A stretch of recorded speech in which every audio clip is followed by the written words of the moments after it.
mundo adora ganhar presentes, desde os mais simples até os mais elaborados.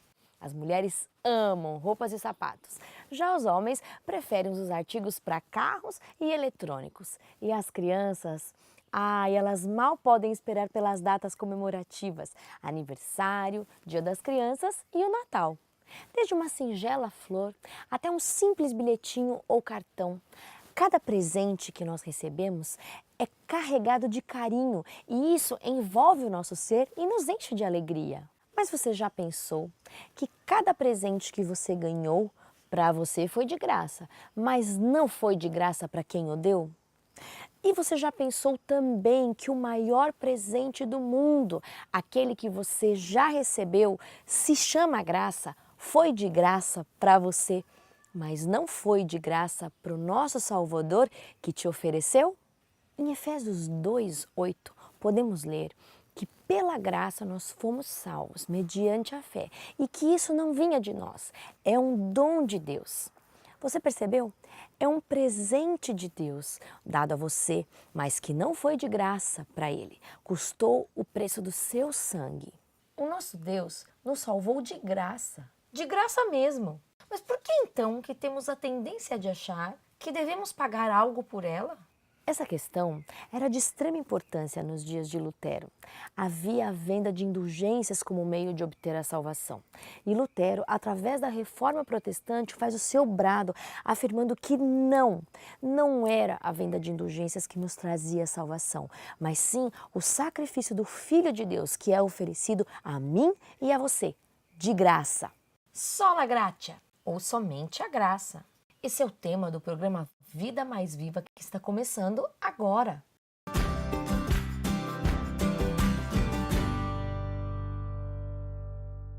Bem-vindo, querido amigo, querida amiga que sempre assiste ao programa Vida Mais Viva, que separa 30 minutinhos do seu dia para estar conosco.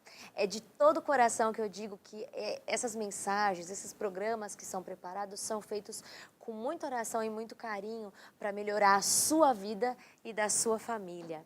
Se é a primeira vez que você está nos assistindo, seja muito bem-vindo. Esse é o programa Vida Mais Viva. Eu sou a Mariana, estou aqui com os nossos convidados de sempre, que já não são nem convidados mais, né? São parte do nosso programa. Pastor Chaguri, professor Muniz, tudo bem com vocês? Tudo bem, graças a Deus. Satisfação estar com vocês aqui mais uma vez. Satisfação estar contigo aí na sua casa, trazendo essa mensagem de esperança e de graça. Muito bem, alegria, pastor Chaguri, doutora Mariana e você aí. Vamos então para mais um momento de graça, né? E você, querido amigo, se quiser conversar com o pastor Chaguri, professor Muniz e comigo, como é que você pode fazê-lo? Você pode entrar nas nossas redes sociais. O programa Vida Mais Viva está em 3 lugares. O programa Vida Mais Viva está no Facebook, você pode entrar, curtir e comentar. Você também pode entrar lá no nosso canal do YouTube. Entra lá, todos os programas Vida Mais Viva estão lá. Você pode assistir, compartilhar, ver quantas vezes quiser, tirar suas dúvidas, mandar suas sugestões aqui para nós. E eu já deixo aqui um abraço carinhoso para você que tem conversado conosco, deixado a sua sugestão, a sua felicitação. E se você nos felicita, nós ficamos felizes e damos glórias a Deus, porque acreditamos que é Ele que nos dirige aqui. E você também pode entrar no blog da TV Novo Tempo, novotempo.com/Vida Mais Viva. Estamos esperando pelo seu comentário e por você lá também. Bem, agora a gente vai fazer uma breve recapitulação do que tem sido visto aqui nessa série. Nós estamos comemorando os 500 anos da Reforma Protestante. Fizemos um programa sobre a vida de Martinho Lutero, início da Reforma Protestante, e começamos a mergulhar nos 5 solas da Reforma, e é neste ponto que nós estamos. No primeiro programa dos 5 solas, nós falamos sobre somente a Deus a glória. E eu gostaria que vocês mencionassem algumas coisas sobre esse programa. Onde é que vocês veem exemplos bíblicos onde deixou-se de dar glória a Deus? Nós temos vários exemplos na Bíblia, mas eu vou citar um exemplo, que é a história de Simão, o mago. Está em Atos capítulo 8, e este homem era de Samaria, recebeu o evangelho, foi batizado. Em um determinado momento os apóstolos impuseram as mãos sobre ele, e para receber esse poder do Espírito Santo, em troca, ele ofereceu dinheiro. Pedro, então, destacou esta forma dele agir como algo terrível diante de Deus e disse que ele levaria esse dinheiro para a perdição, mas não se compra a glória do Senhor. Eu citaria aqui o exemplo de Moisés. Veja só Moisés, né? Um homem tão sintonizado com Deus e na segunda vez, quando o povo precisou de água, Deus disse, fala a rocha, porque ele já tinha ferido a rocha, que era uma figura de Cristo, e Cristo seria ferido uma vez só, a gente sabe disso, mas o que mais me impressionou em Moisés foi ele ter perdido o bom senso. Quando ele olha para o povo e diz assim, vejam, ó rebeldes, se nós Nós aqui vamos tirar. não tiraremos água para vocês dessa rocha. Pronto. Roubou a glória de Deus. Pecado terrível. A minha glória eu não darei para outro. Esse é um exemplo terrível. Tem aquele também do... Fala de Saul. Saul? Saul e Gease, né? Gease, Ali é o caso de Gease como o profeta Eliseu, né? No caso de Naamã. Sim. O Naamã veio da Síria e ele queria pagar o profeta e o profeta disse, esquece, aqui é graça. Deus a glória, né? A toda a glória para o Senhor Deus. E ele foi ao Jordão, mergulhou 7 vezes, ficou curado. E Gease, seu Quando discípulo... Gease viu aquilo, o que ele fez? Seu discípulo, os olhos se Cresceram, encheram, né? Ficou feliz da vida e foi É atrás. a minha hora. E recebeu isso, e aí Deus o condenou. Ficou leproso, né? Ficou leproso.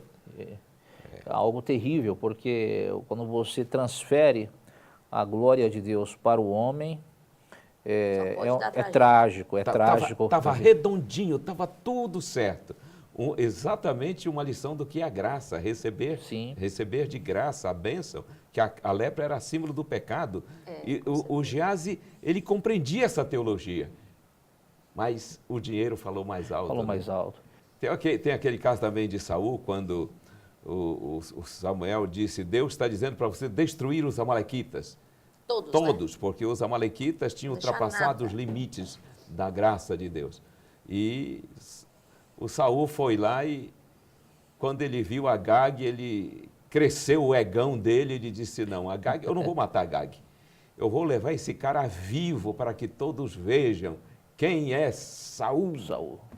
E ainda pegou aqueles melhores animais do rebanho dos amalequitas e trouxe, dizendo que era para sacrificar, era para ele, rapaz.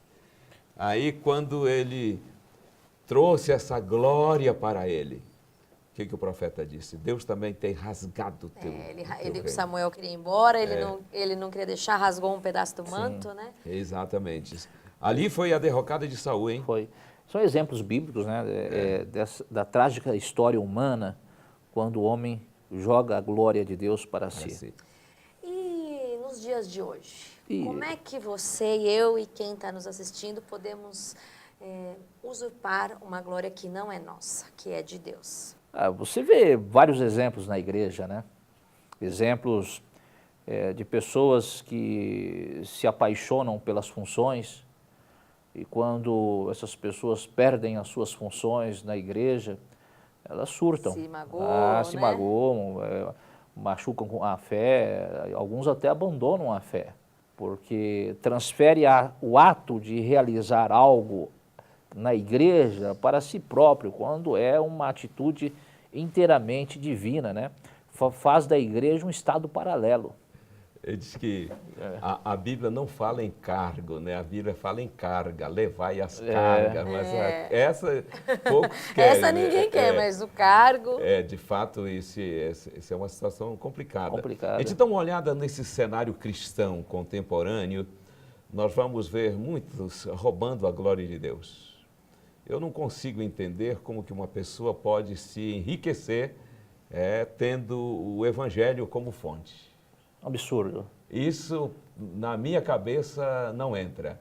Em algum ponto, o ego está levando vantagem aí. Então, a sua pergunta, ela pode também ter uma resposta quando, em vez de eu aparecer diante do Senhor e da congregação do Senhor, com dom espiritual, eu apareço com talento. Quando eu apareço só com talento, inevitavelmente eu vou me exibir. Pregando, falando, Eu vou assumir gerindo, a glória. Eu assumo a glória. Então, esse é um perigo que se corre no cristianismo contemporâneo. E muito, a exibição. Né? Muito. A exibição. É preciso ter muito cuidado.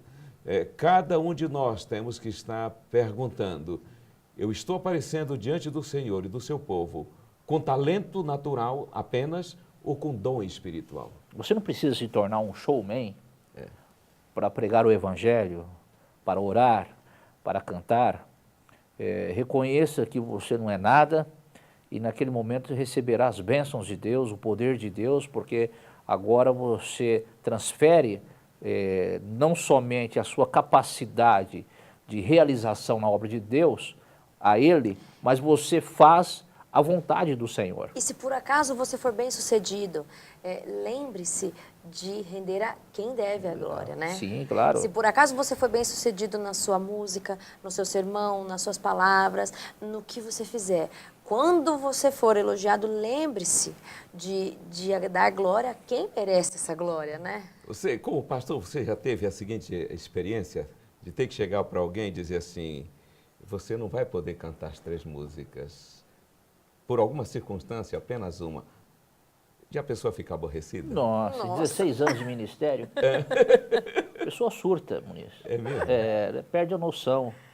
Tem gente que se chateia, pessoas que saem dizendo, o pastor não foi legal comigo, ensaiei 3 músicas e agora pediu para cantar, que cantasse apenas uma ou 2. Então, isso, de certa forma, você está destruindo a atuação de Deus na sua vida. Ei. E você se atuando. Se torna uma atriz, um ator, virou um palco, um espetáculo, e não um local, de consagração, de adoração, de render glória somente a Deus. Ei, eu estava lendo esses dias, e o autor do Evangelho Maltrapilho, ele dizendo que ia sair para um encontro muito especial. Ele deveria falar num evento com o presidente dos Estados Unidos. Ele se perfumou e se ajeitou todo e ele disse para a esposa, veja só, querida, quem te viu e quem te vê, eu estou indo falar para o presidente dos Estados Unidos, hein? Veja só, eu que não era nada. A filha jovem dele estava saindo, voltou e disse, nunca esqueça, você continua não sendo nada. Ele disse, aquele foi um seminário de consciência que a minha filha me deu. Que sermão, hein? Eu não sou nada. Tu és tudo em mim, Senhor. Amém. Interessante, na minha experiência ministerial, todas as vezes que a gente vai para um púlpito autoconfiante, a gente tem dificuldade de passar a mensagem. Mas quando você vai para o púlpito reconhecendo a sua fragilidade... Aqui mesmo, né? Numa situação que a gente está claro, aqui. reconhecendo que você não é nada, a atuação de Deus é tremenda na vida daquele servo, daquela mulher, daquele homem, na pregação do Evangelho, na música. Agora, quando a gente vai reconhecendo as ferramentas humanas, a tragédia é grande. Ele diz que um velho pregador estava observando um jovem começando o seu ministério de pregação. E ele sentiu como ele entrou e não encaixou. As marchas não entraram. E ele sentiu que o menino saiu arrasado. Levantou-se e foi até a sala pastoral e ele estava lá quebrado. Ele olhou e disse, meu jovem, eu estou acompanhando você. Se você tivesse entrado como saiu, teria saído como entrou ao povo. Olha só. Um jovem chegou para um velho pregador, e fala velho pregador, o cara já aprendeu muito, né? Chegou e disse assim, estão me convidando para pregar em tal lugar. O senhor acha que eu devo ir? Ele falou, a menos que não possa evitar. Que coisa. A Oh, maravilha. Não posso evitar. Estão convidando você para cantar. Vá, a menos que não possa evitar. Sim. Isso significa, a menos que vá sem esse egão dilatado. Tem que destruir que isso. vá dar glória a Deus. E todo aquele que que é transformado por essa graça, ele destrói isso. Mas com certeza. O Senhor Lembra, destrói. O Não tem Moisés. como conviver com isso sendo transformado. Não existe mistura entre o ego e a graça de Deus. A graça destrói tudo. Liberta, né? Cai sobre a melhor rocha e se alimentada. despedaça. Com certeza. Eu gosto daquela experiência quando Moisés disse ao Senhor Deus, se tu não fores comigo, eu não irei. Se a tua presença não for comigo, eu não dou um passo nessa direção. Isso é dar glória a Deus. Confiança, né? Vou Esse pregar, poder de Deus. Senhor, se tu não fores comigo a esse púlpito agora, eu não vou. Vou cantar, vou fazer um anúncio. Vou gravar o Vida Mais Viva. Viu, Se gravar- tu não se- fores se- comigo... eu não irei. Eu estou administrando as coisas do Senhor. Eu estou gerindo minha família. Eu estou conduzindo o negócio. Ouvindo uma experiência do pastor Fairab, falecido pastor Fairab, um grande homem de Deus, ele disse certa ocasião o seguinte, que os melhores sermões que ele teve a oportunidade de pronunciar através da palavra do Senhor foram sermões quando ele assumiu o púlpito totalmente despreparado emocionalmente. Ele diz o seguinte, todas as vezes que eu fui ao púlpito com medo, com receio, porque o evangelho é responsável, traz responsabilidade. Todas as vezes que eu fui despreparado, sem me achar, Deus me usou e atuou na minha vida de forma tremenda. Os piores sermões, as piores músicas, são aquelas que quando a gente vai autoconfiantes, como pessoas conhecedoras do bem e do mal, e agimos como atores e atrizes, mas não vamos ao coração do público. Você pode e deve se preparar, mas que você se lembre sempre de dar glória a quem te deu a capacidade para se preparar. Que em algum momento, às vezes, as coisas acabam se confundindo, né? E uma coisa Mas vá sabendo que não é nada. Sim. Eu não sou nada, é Deus que vai atuar em minha vida agora. E sabe uma coisa que vocês mencionaram que eu achei assim, fora de série? A gente tem um péssimo hábito de incluir Deus nas coisas espirituais apenas. Mas ele falou assim, o professor Muniz falou, se tu não fores comigo ao meu trabalho, eu não irei. Se tu não fores comigo na gestão do meu lar, eu não irei. Isso. Se Em não, tudo, em na tudo. Agora, criação dos meus filhos, na escolher a roupa no guarda-roupa. Só um parênteses, quando eu falo de despreparo, não estou falando de despreparo acadêmico. Claro, é o despreparo de colocar-se... Da autoconfiança, você destruir a sua autoconfiança. Porque quando você prega o evangelho, pertence ao reino do sobrenatural. Não é o reino natural. O reino natural você trabalha com autoconfiança. O reino sobrenatural é Deus pregando por você, é Deus falando. Fala o que o Senhor quiser. Essa é a zona de conforto, né? Sim. Ele é todo. Mas eu estava esses dias em uma igreja e estávamos batendo papo ali com a moçada do som, da mídia, da igreja. E conversa vai, conversa vem, falando de vários pregadores. Aí eles mencionaram o doutor Amir Rodô, tremendo pregador do evangelho, né? Sim. Professor de teologia. Diz que o rapaz perguntou assim para o pastor Amir Rodô, o senhor trouxe PowerPoint? Ele respondeu, não, meu filho, só o Power. Poder de Deus. Maravilha. Você sabe, isso é dependência. Isso é zona de conforto. Eu sei que eu não sou nada, mas tu és tudo. Então, para que se meter a aparecer com o ego inchado, patológico, se ele é o nosso tudo, não é? Tão confortante saber disso, porque às vezes a gente se sente mesmo despreparado para alguma coisa, mas quando você sabe que dele vem todo o preparo, você fica tranquilo. Às vezes a gente pensa, puxa, mas será que eu falei tudo que essa pessoa que está em casa precisa assistir? Mas quando a gente pensa que nós somos instrumentos e que Deus é que fala, eu fico tranquila em saber que Deus vai falar através de nós com você que está nos assistindo, né? Você quer ver pensamento maravilhoso? Aliás, desse livro, tem um livro que a Igreja Adventista usa, que são as meditações matinais. E tem uma linda meditação do pastor Amir Rodô, e nessa meditação ele dizia o seguinte, quando Deus chama alguém, ele não está interessado na sua capacidade ou na sua incapacidade. Ele está interessado na sua disponibilidade. Disponibilidade é o que Deus procura. Capacidade ele não procura porque nós não temos. Ele quer disponibilidade para Realizar. nos usar. É uma bênção de Deus. E Ele nos capacita. Você sabe quando é que um pregador, ele chegou num nível em que ele pode dizer que ele não está roubando a glória de Deus? Quando ele chega todo preparado em determinado lugar e vem alguém, todo tenso, chama de lado e diz: estamos muito constrangidos, mas tinha uma outra programação que nós não estávamos prevendo, pastor. E não vai dar poder para o pregar. senhor pregar hoje. Hein? Quando ele diz: mas que maravilha, eu vou me sentar e ouvir. Me ouvir. Eu vou me sentar e ouvir. Então, esse cara está já totalmente inserido realmente no reino. Ele sabe o que é graça. Ele já lê um pensamento que diz assim: quem não senta para ouvir, não pode levantar para falar. Somente a graça era uma das argumentações da Reforma Protestante. Por que a graça foi uma das questões de protesto dos 5 solas da Reforma? O Martinho Lutero, ele levanta a questão da justificação pela fé, e a fé ela está interrelacionada com a graça de Deus.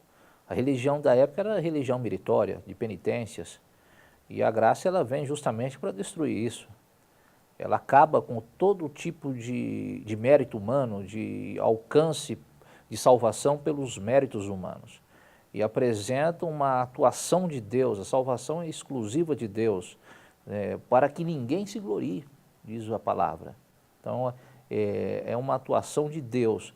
E a graça, ela destrói essa questão da penitência, ela destrói essa religião meritória, ela cria um novo escopo, uma nova visão na vida das pessoas de que salvação é ato divino e não ato humano. O que a Bíblia traz sobre esse tema que foi protestado aí? Talvez não exista um texto mais claro do que Efésios, né?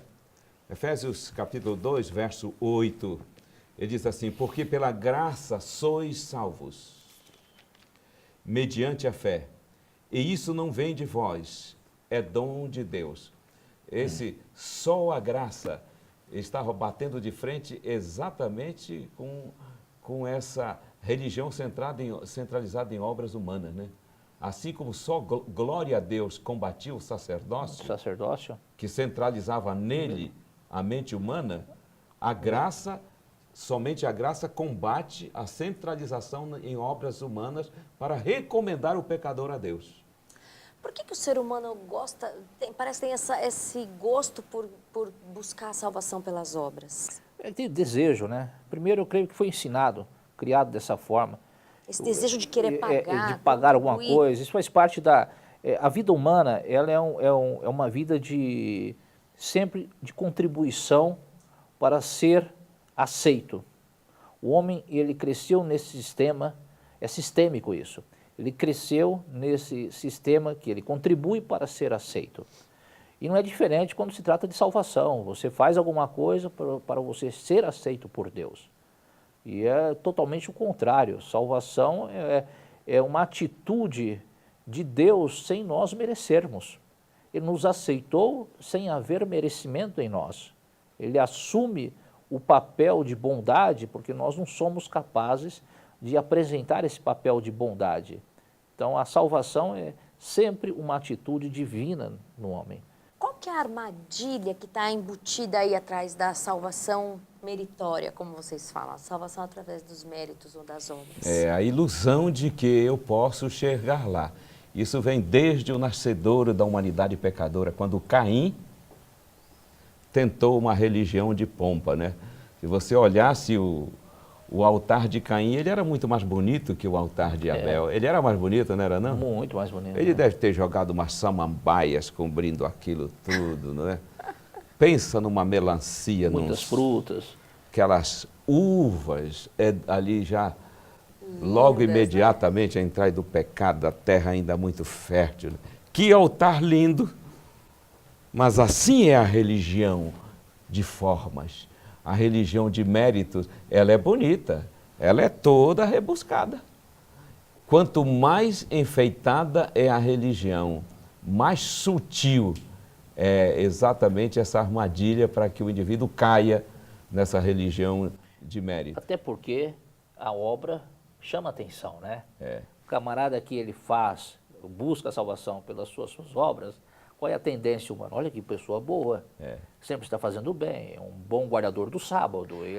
Aí isso chama atenção, E aí, mas não é a verdadeira oferta. E de fato, olha que outra armadilha. Às vezes, além das boas obras, você acaba deixando de dar glória a Deus, porque você começa a falar, puxa, mas olha o que eu fiz, olha a minha religião, olha como eu sou legal. E então já cai em duas armadilhas, né? A salvação meritória e deixar de dar glória a Deus. Nós já mencionamos aqui um programa que existe salário e existe dom.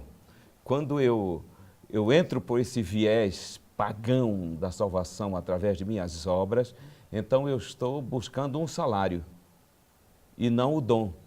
O único salário que nós merecemos é a morte, a qual Jesus já assumiu. Romanos 6:23. Exatamente. Né? E nós temos à nossa disposição o dom. O dom. A salvação, o perdão é exatamente um dom. Agora, você quer ver outra armadilha na qual a pessoa pode cair, e muitos estão caindo nessa armadilha? É achar que a fé tem mérito. É verdade. Olha, eu já ouvi inclusive títulos de sermões como A fé que salva. A fé que salva, a fé salvadora, e isso não existe. Não é bíblico. Não é bíblico. A fé, aqui a palavra de Deus está dizendo que nós somos salvos pela graça através da fé.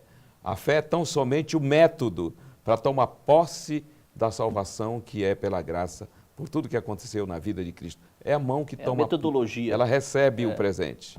Mas eu quero saber uma coisa. É verdade, então, que Deus não aceita ou Deus aceita as obras humanas? Vocês não vão me responder isso agora. Vocês vão me responder isso na semana que vem. Foi um prazer estar com vocês em mais um programa, viu? E a você, querido amigo, que sempre fica conosco, lembre-se de render somente a Deus a glória. Lembre-se que a fé é somente um braço que vai te levar a Cristo, quem fez tudo por você através da graça. Lembre-se de todos esses gritos, esses brados da Reforma Protestante. Fique com Deus e até a semana que vem.